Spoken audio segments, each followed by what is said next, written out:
Hi everyone, Phoenix here. Welcome back to my nest, and today we are going to be doing a pie as an alternative for all those holiday pies for those of you who do not like pumpkin at all. And that's perfectly okay. I'm a big pumpkin fan myself, but every once in a while you do want something different. And so we are going to be making a caramel apple pie. And there's actually going to be more to it than just caramel and apples. Right now, the first step we're going to be doing is making the crust. But I'm going to go over the list of ingredients so you know what you'll need for this recipe. You are going to need all-purpose flour. You're going to need kosher salt.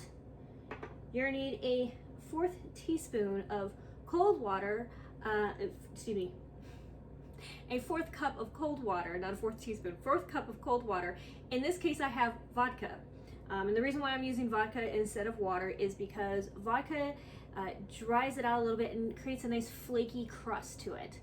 So when I'm doing a pie crust, whether it is for a savory pie or fruit pie, I like to substitute the water for vodka. Now, if you are not a vodka drinker, you don't keep it in the house, that's quite all right. You can still use water, or if you want to try it with the vodka, those tiny little bottles that they sell at Total Wine or Bevmo or wherever you see those tiny little airplane sized bottles, those are enough that you could cover the amount of water that you would need. So you'd only have to buy one of those and never have to worry about having this big bottle of vodka around that you're going to use once in a while to make pie.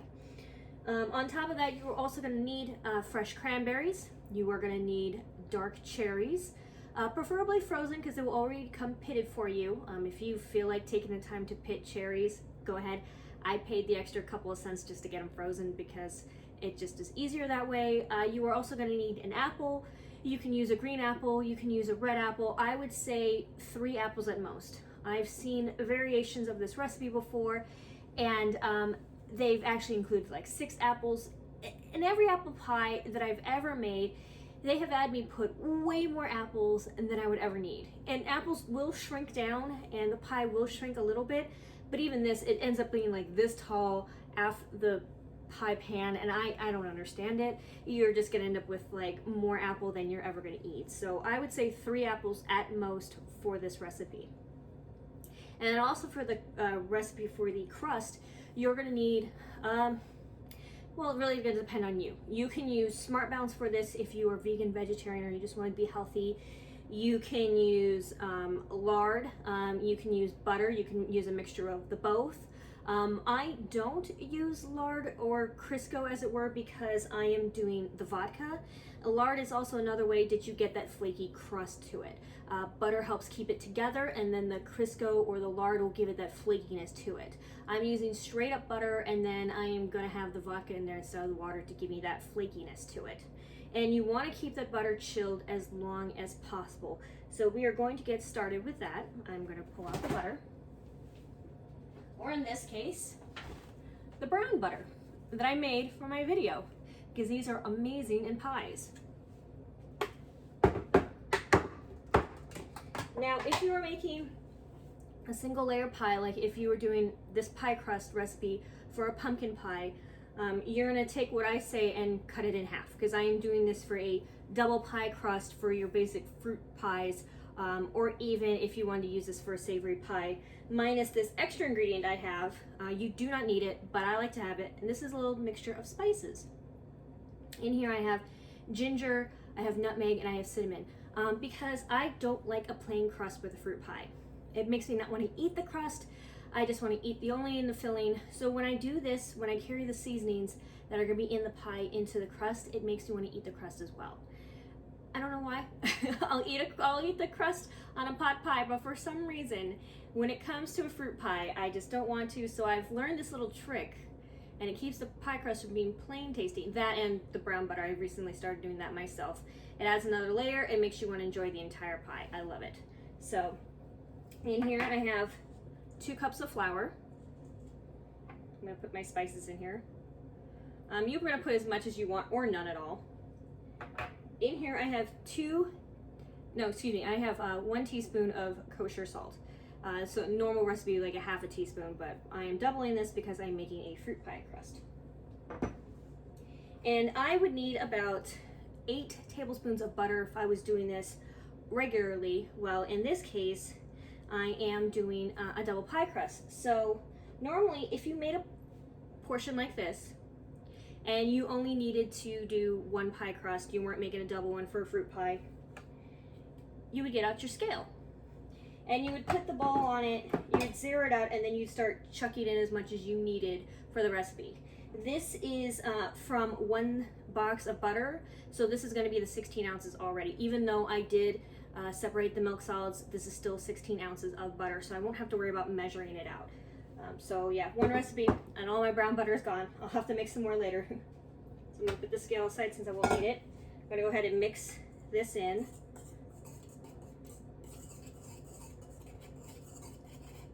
These cute little mixers, I'm assuming you can get them on Amazon. I got mine as a gift.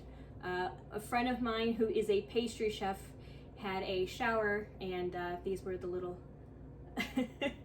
so my friend Brittany, once she gets her business up and running, she is starting her own. I will start linking hers in the description below, because she is an amazing pastry chef. Like, she can do things that I can only dream of doing. But yeah, she had these cute little tiny whisks, and I just love using it for eggs and this little stuff like this. You don't need a big giant whisk.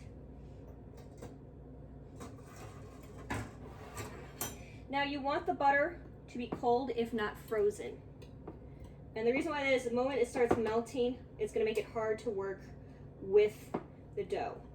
So I'm going to, oh, there we go, wedge it out of there, because it's butter. It's not going to stick. Now, a lot of people will have what's known as a pastry cutter. And you'll see it, I don't have one, so I wish I could show you to an example. But it's going to be horseshoe shaped with a handle, and it's going to be like usually 3 metal rings, metal blades, and they would use that. They'd put the butter in there, and they'd use that to chop up the butter. I don't like having it because I feel it's such a unitasker tool. I like a tool that's going to have more than one use to it. So in this case, when you need small amounts of butter, cheese grater works just as well. You're getting the nice pieces in there. And of course, because the butter is cold, you don't have to worry about it melting in your hand. Not right away anyways. If you need at any point to stop and refreeze the butter, you can. Probably fast forward this so you guys aren't sitting here watching me grate butter.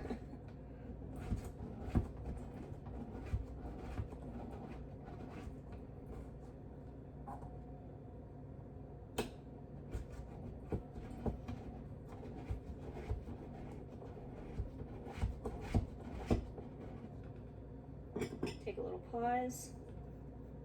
I'm done about what I have in there.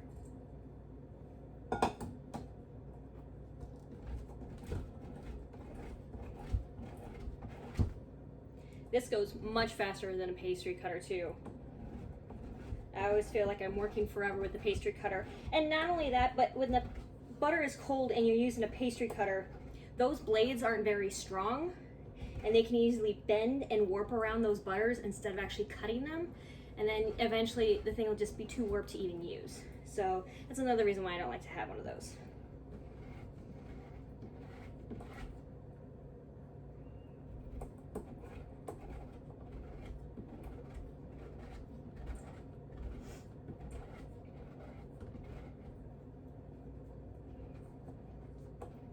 Starting to melt on me, but I'm almost done. So I'm just gonna rush to the finish line.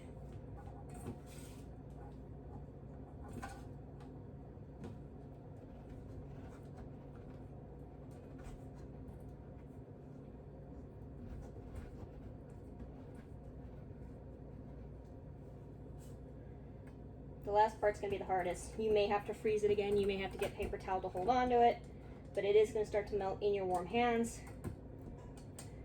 So you can always take that last part and just squish it in there. Okay.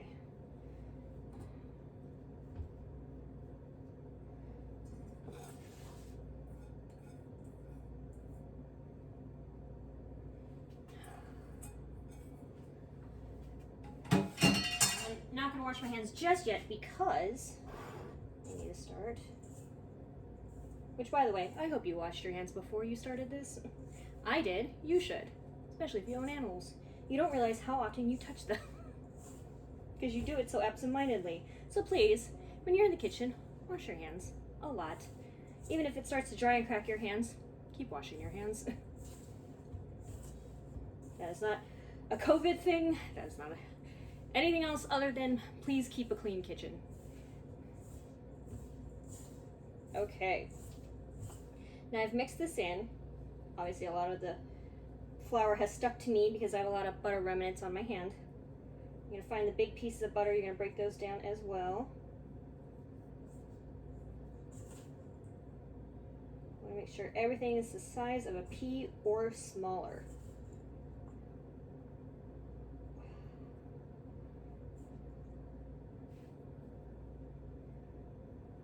Now I noticed on my last video, I rewatched it, the butter video, that towards the end of it, the sync on the sound was off.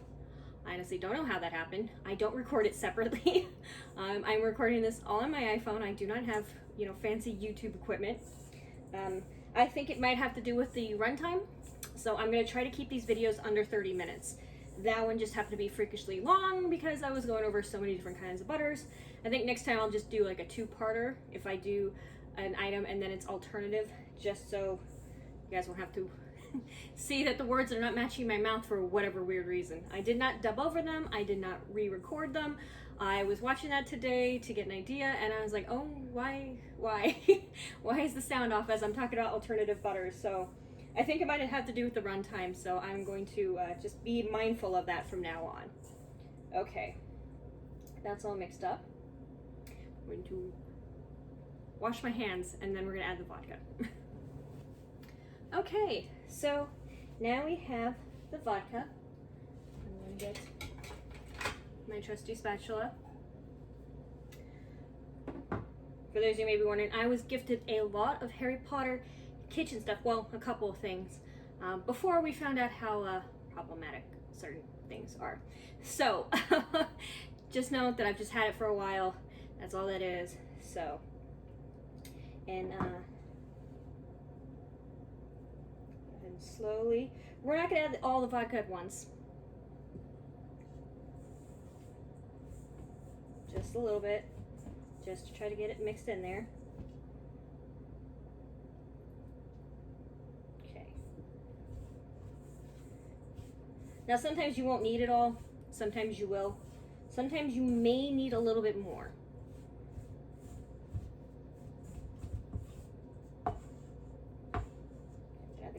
Dirty again. And the reason maybe it's always going to be this way when it comes to pastries and breads and flours is the temperature, the weather. Is it humid today? Is it not humid today? What are you looking at temperature wise? I live currently in Northern California, but for some reason I have temperatures that could rival Arizona in the fall, aka it's going to be in the triple digits this weekend. I don't know why. Probably because of all the fires that's been going on. So this dough may need a little bit more extra moisture than normal because it is going to be a hotter day than it normally would be for this area and this time of year. So yeah, that's definitely going to need a little more.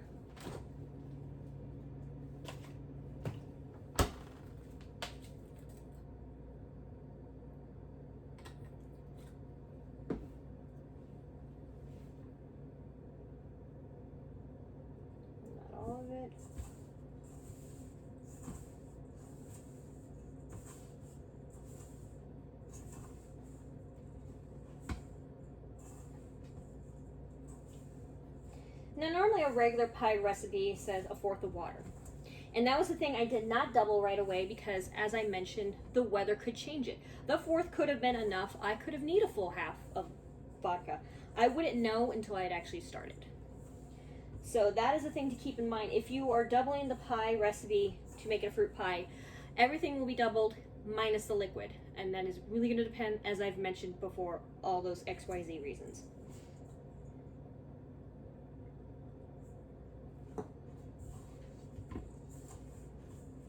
If you live somewhere where it's really humid, you may not need that much.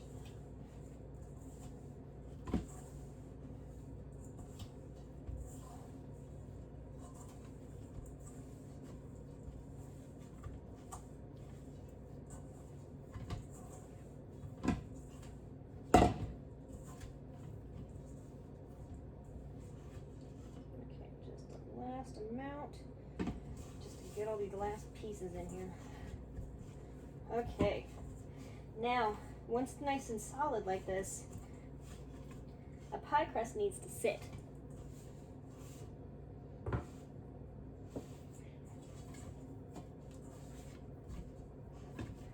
Some say 20 minutes, some say at least an hour.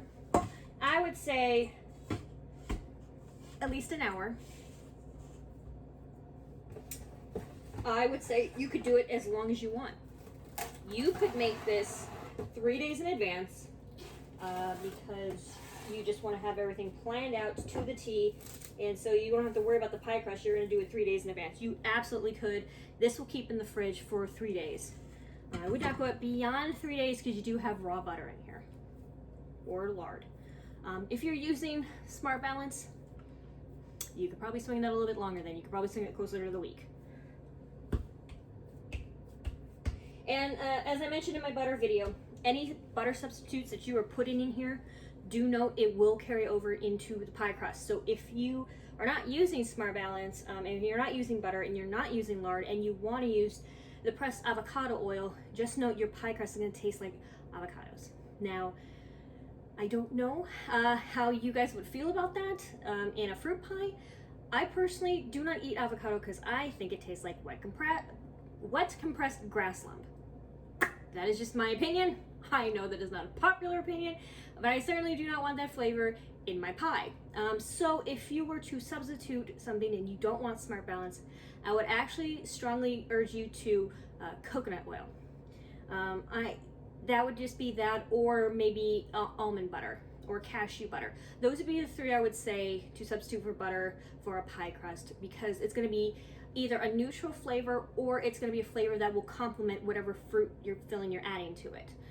If you were doing a savory pie, coconut, or then you could probably do the avocado if you didn't mind it tasting a little bit like avocado oil. But yeah, I would say coconut for either sweet or savory, and towards the sweeter side, almond butter or cashew butter is the way I would go if you didn't want to do the Smart Balance. But I would always say Smart Balance first.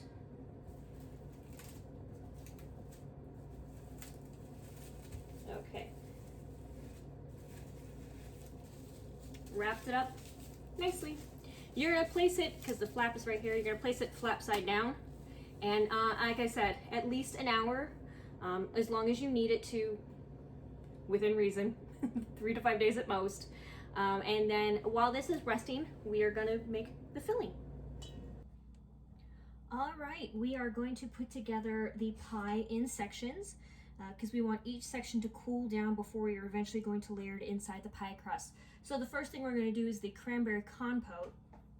And here I have already measured out 12 ounces of fresh cranberries.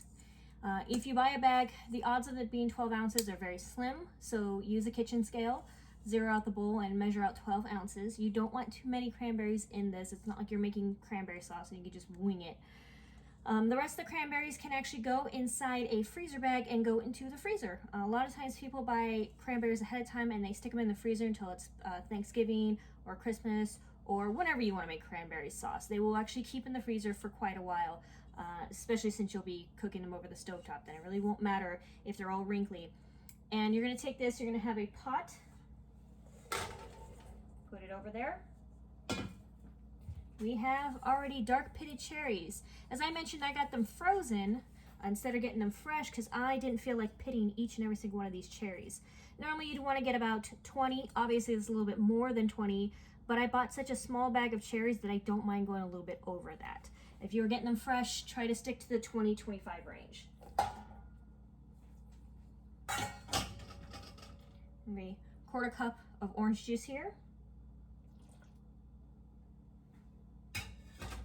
And 1 cup of regular sugar. Now obviously at this point, if you want to substitute anything in my recipe for things that are better for you, whether it be for health reasons or because you're a vegan or a vegetarian, you are more than welcome to.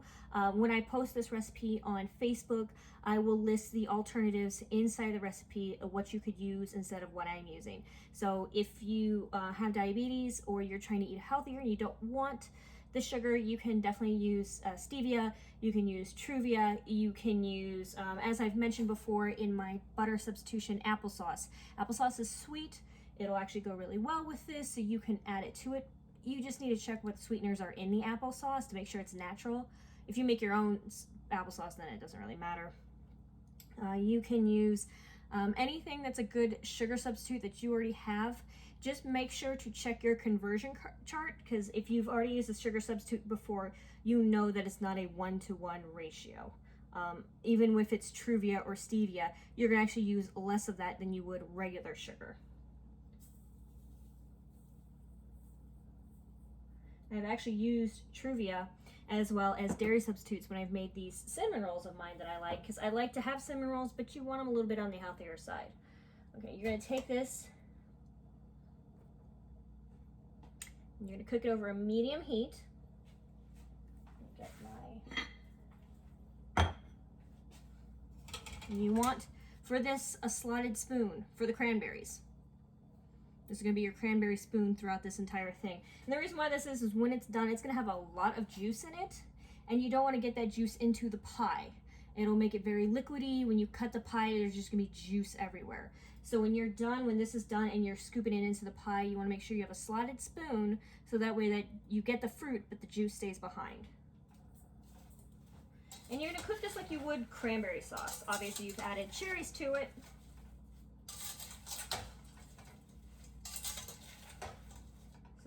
Heat real quick. Nice and coated. Now, if you've never made cranberry juice before, you're going to see the 1/4 cup of juice in the bottom of this and think it's not enough. It is enough. Believe me, it is enough. It's to prevent the bottom of it from burning, and of course to add flavor to it. That's why you want juice and not water. And it is going to cushion the bottom, as I mentioned, to keep it from burning. And as the cranberries cook, they're going to burst open, and the juice from the cranberries are going to add to the liquid of the juice, of the orange juice, and it's just going to add more and more and more as it cooks more and more, especially since you've got the cherries in here too. So you don't have to worry. A 1/4 may not seem like a lot, but a 1/4 is more than plenty. And you're just going to stir this to keep it from burning.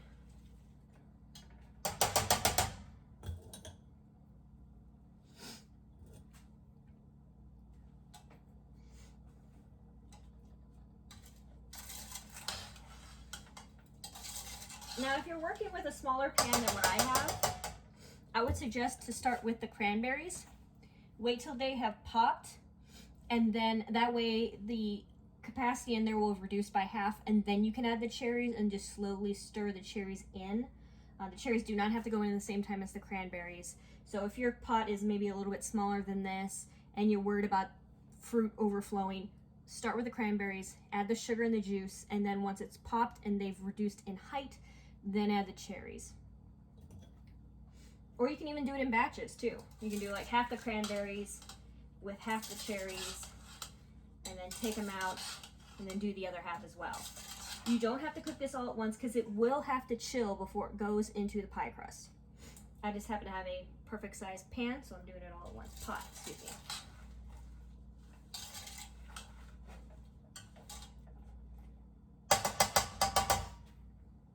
Now, some people like to put a lid on this to make it go faster. I don't, because if I see a lid, I'm going to forget to stir it. You always want to stir it, not constantly, not a constant like a witch's brew kind of a thing, but every once in a while. It's to stir it up, it's to make sure the ones on top get to the bottom so they heat up, it's to prevent burning, it's for a lot of reasons. Basically, but the main two ones are even cooking and no burning. So if you do, in fact, put a lid on it, set a timer on your phone to go off every 2 minutes, or on your stovetop, or on your microwave. Microwaves have just timers on there too. However, you need to remind yourself, like, hey, I need to come stir this. That's what you're gonna have to do. And we are going to let that settle and cook, and then once we are done, you'll see the finished product, and we'll get started on the apples.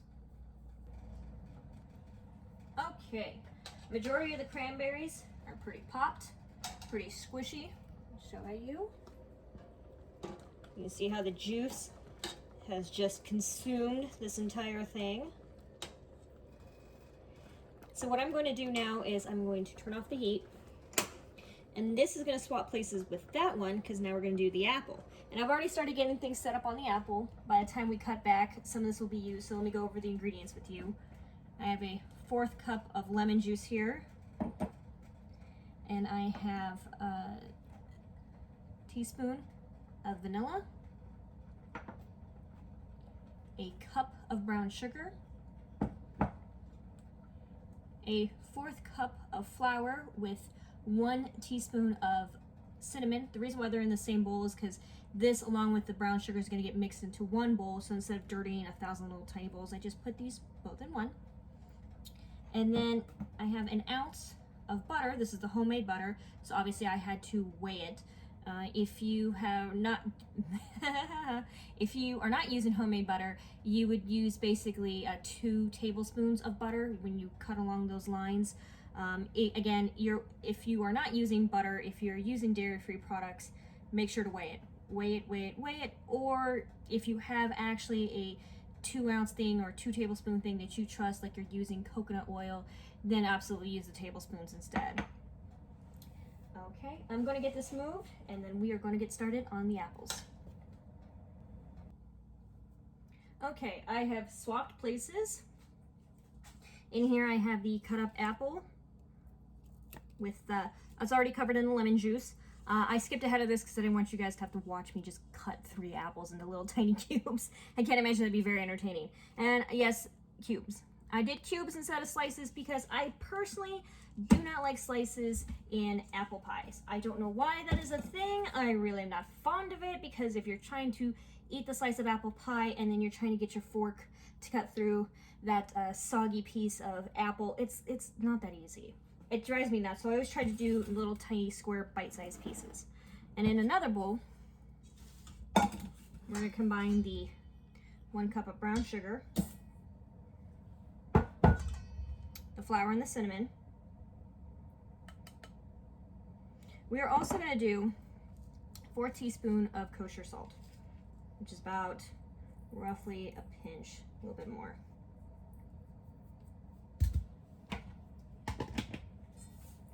Use your hands to break this up.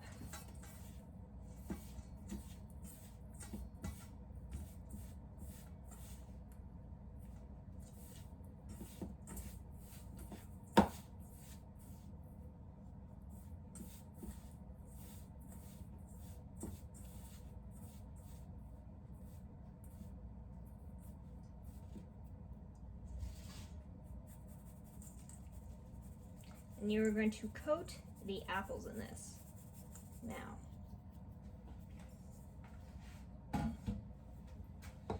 then you use a spoon. And you just want to make sure they're all coated as evenly as possible.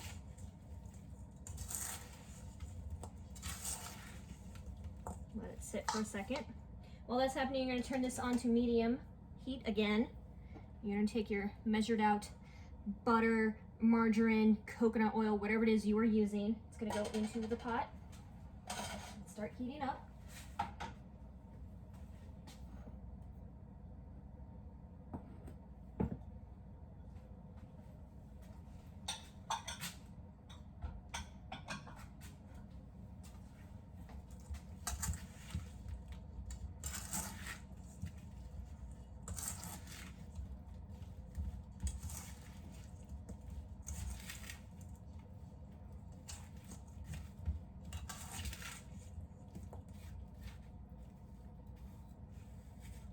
I missed one.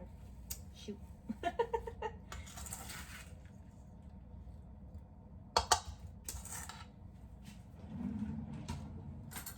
always double check things. Do not do what I am about to do unless you are used to knives and you've worked with knives for a very long time. This might be the time to say, why am I following this random person on YouTube cooking? Well, without giving away my age, it's coming up on 2 decades I have been working with food in some capacity or other. Started very, very young, doing it personally and at home. Then I started working in restaurants. I've worked as a baker. I even worked a very, very, very small part behind the bar. So believe me when I say I know what I'm doing.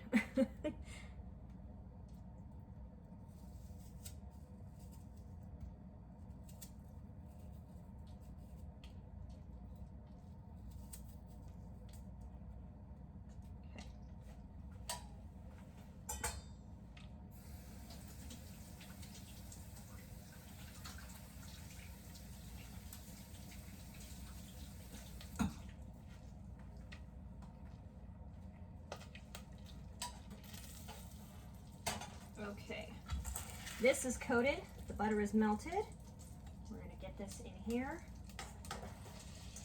And as you see, I'm gonna poke you real quick to you guys. It's already starting to look a little bit like caramel.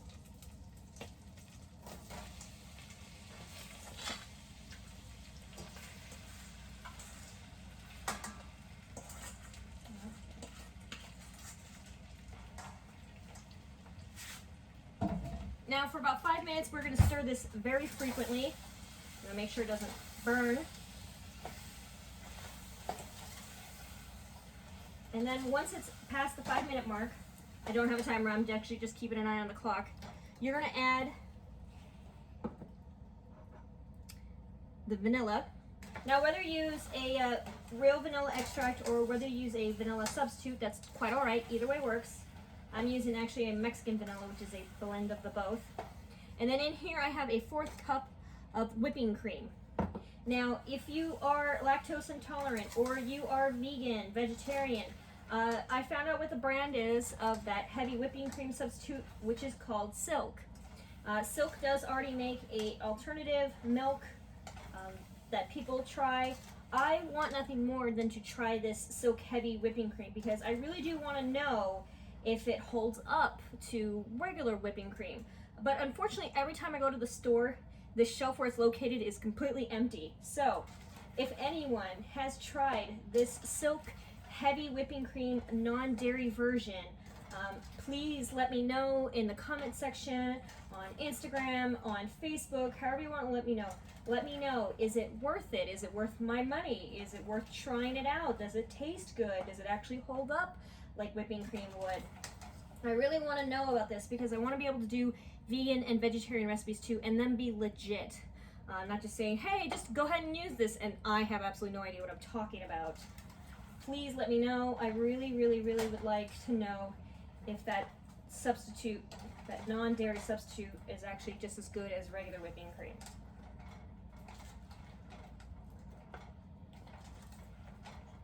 Already at the 2-minute mark. Going to, while I'm stirring this, bring this over so you guys can see how it very much is looking like caramel. Put you guys back there.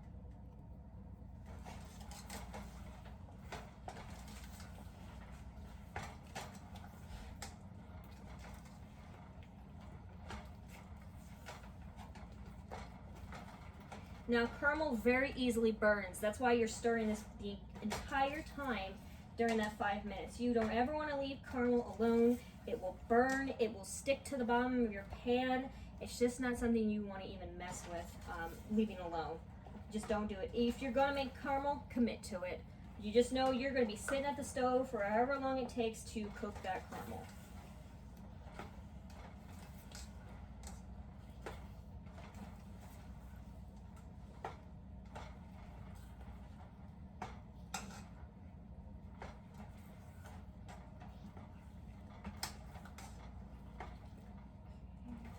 The 3-minute mark.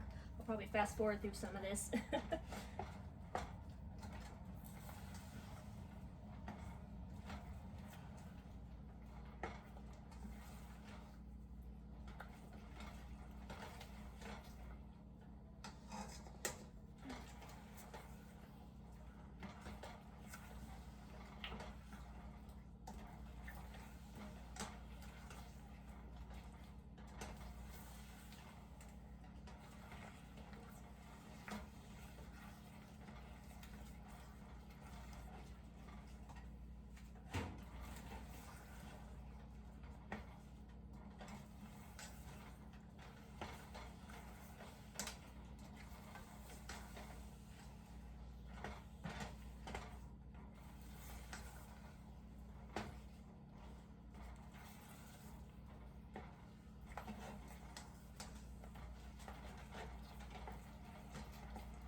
Now the thing you gotta know about making fruit pies, or really cooking and baking in general, it is going to get hot in your kitchen, like hella hot in your kitchen, especially if you're doing what I'm doing and just standing over that stove.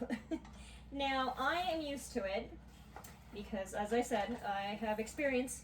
I have stood in front of ovens as tall as me. I have stood in front of pizza ovens. I have stood in front of, you name it, I have stood in front of it, and it's just never fun. But so at least this is just regulated to this area. Okay, 5 minutes are up. Adding the heavy whipping cream and vanilla extract. I'm going to mix that in.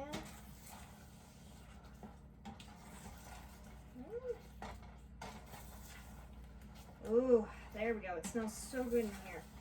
So, okay. Now that that's mixed in there, turn this off and remove from the heat. Let you guys see this. Look at all that beautiful caramel in there. Obviously, you're going to keep stirring a little bit because it's going to burn at the bottom. Now, the reason why I didn't leave it on the heat is because the apples are going to cook plenty in the oven. And we don't want to have to worry about that. So I am going to stir this a little bit more. And then I'm going to move it to a bowl where it can cool properly. And then once these have both cooled, we will assemble it inside the pie crust. All right, everyone. I have had the dough rest.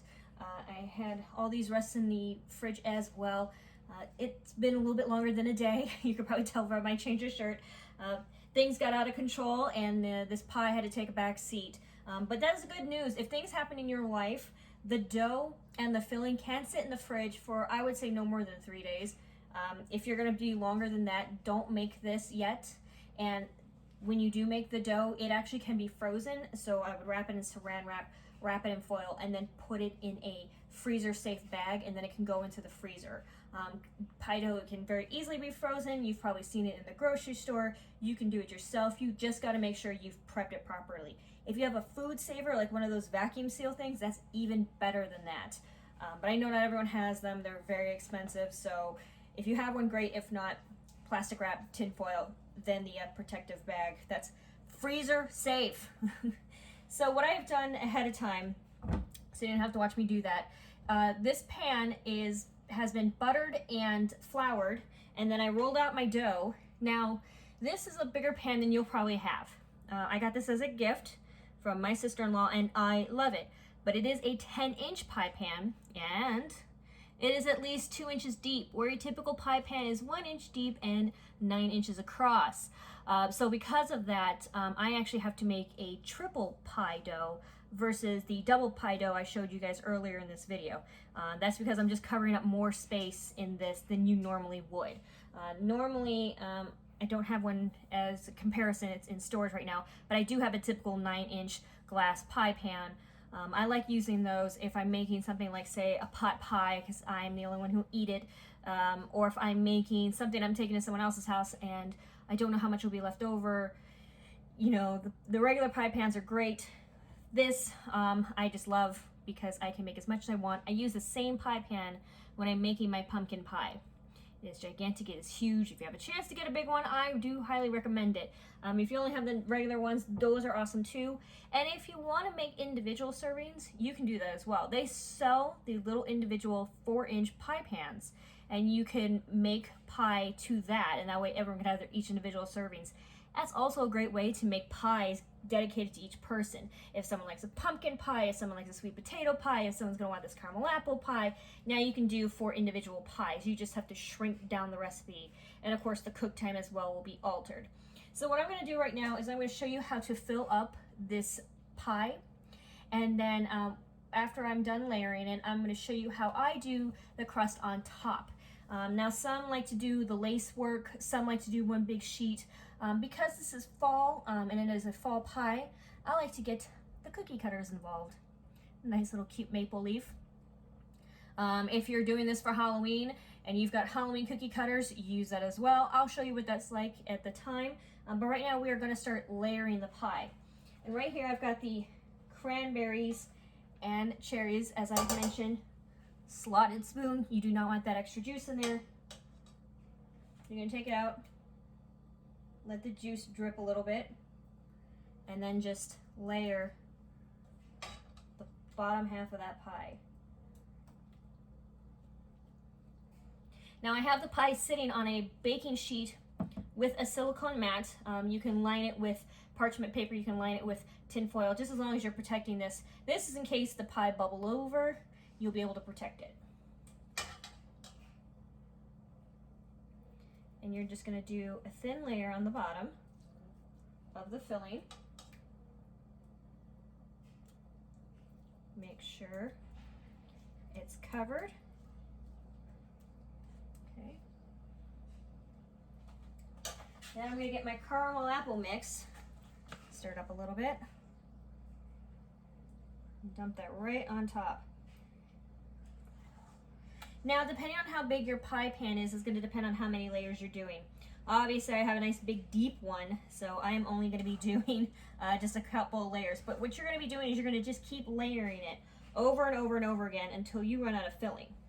Now, I know this seems a little runny, but it is caramel, so it will harden up in the baking process. So for me, I'm going to have 3 layers total, just because I have such a deep pie dish.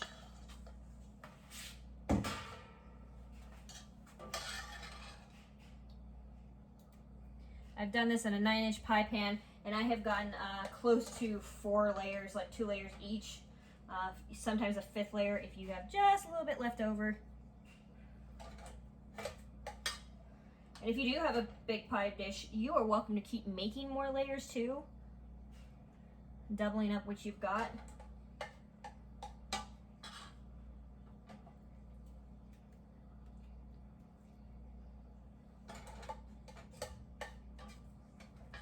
Making sure not to get that juice.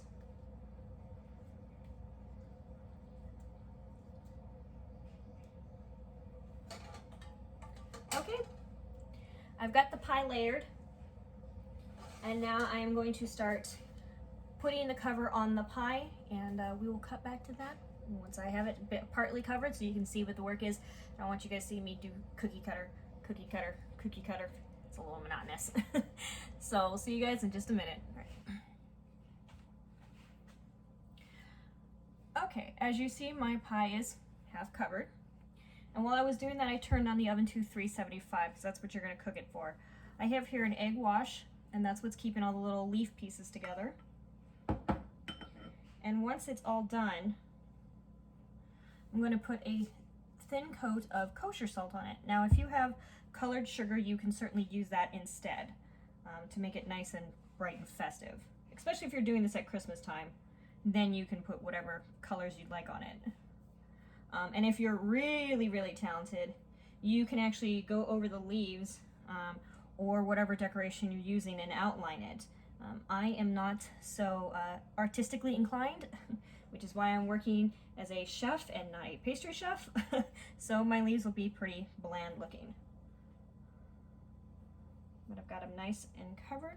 In fact, I think I have room for one more, or at least a little half one.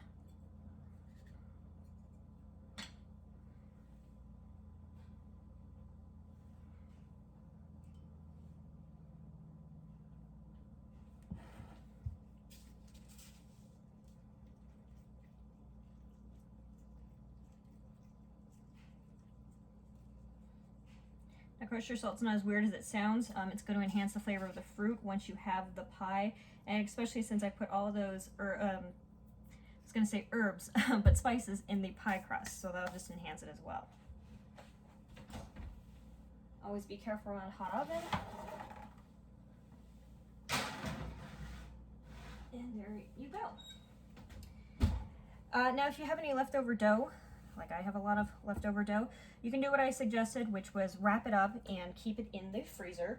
The pie, meantime, is going to bake for at least 40 minutes. At that 40-minute mark, you're going to want to check to see the crust, to see if it's a golden brown. At 20 minutes, I would rotate it. A lot of ovens cook unevenly. So check it at 20, cook it for another 20, and that's going to be the 40-minute mark. And from there, you'll be able to see, is the crust the golden color I wanted? Do I want it to go a little bit more, etc., etc. Baking is a unfortunately a hard lesson to learn at times. So you're just going to have to sit there after the 40-minute mark and kind of babysit the oven a little bit. A lot of ovens bake unevenly, so just keep that in mind when you do this pie. Okay, the 40 minutes are up. I did let the pie sit in there for an extra 5 minutes just to make sure. But as you can see, my pan is clear. And the reason why that is I actually have that pie right here. I had it covered for a minute because what you want to do is once that pie is out, it has to sit for 3 hours. And the reason why that is you want to give the cranberries a chance to gel, and you want a chance to give that caramel a chance to come together and harden up a little bit, so it'll hold that pie together. If you cut this pie too soon after it comes out of the oven, it's just gonna be juice and caramel everywhere. So you want to give it a chance to rest for 3 hours, and by then when you cut it out, it'll be a nice beautiful slice, and you'll see the layers of the caramel and the cranberries. Well, I hope you enjoyed this recipe. I will have fall cookies out next week, specifically pumpkin ones, and I'll have a surprise recipe as well. It is going to be a little bit colder, so I might do another stew one. If you have any suggestion for recipes, please leave me a comment below or hit my Facebook page or my Instagram page. If you like this video, please hit the thumbs up button. Don't forget to hit subscribe and then the bell icon so that you don't miss out on any new videos. And I hope to see you guys next time.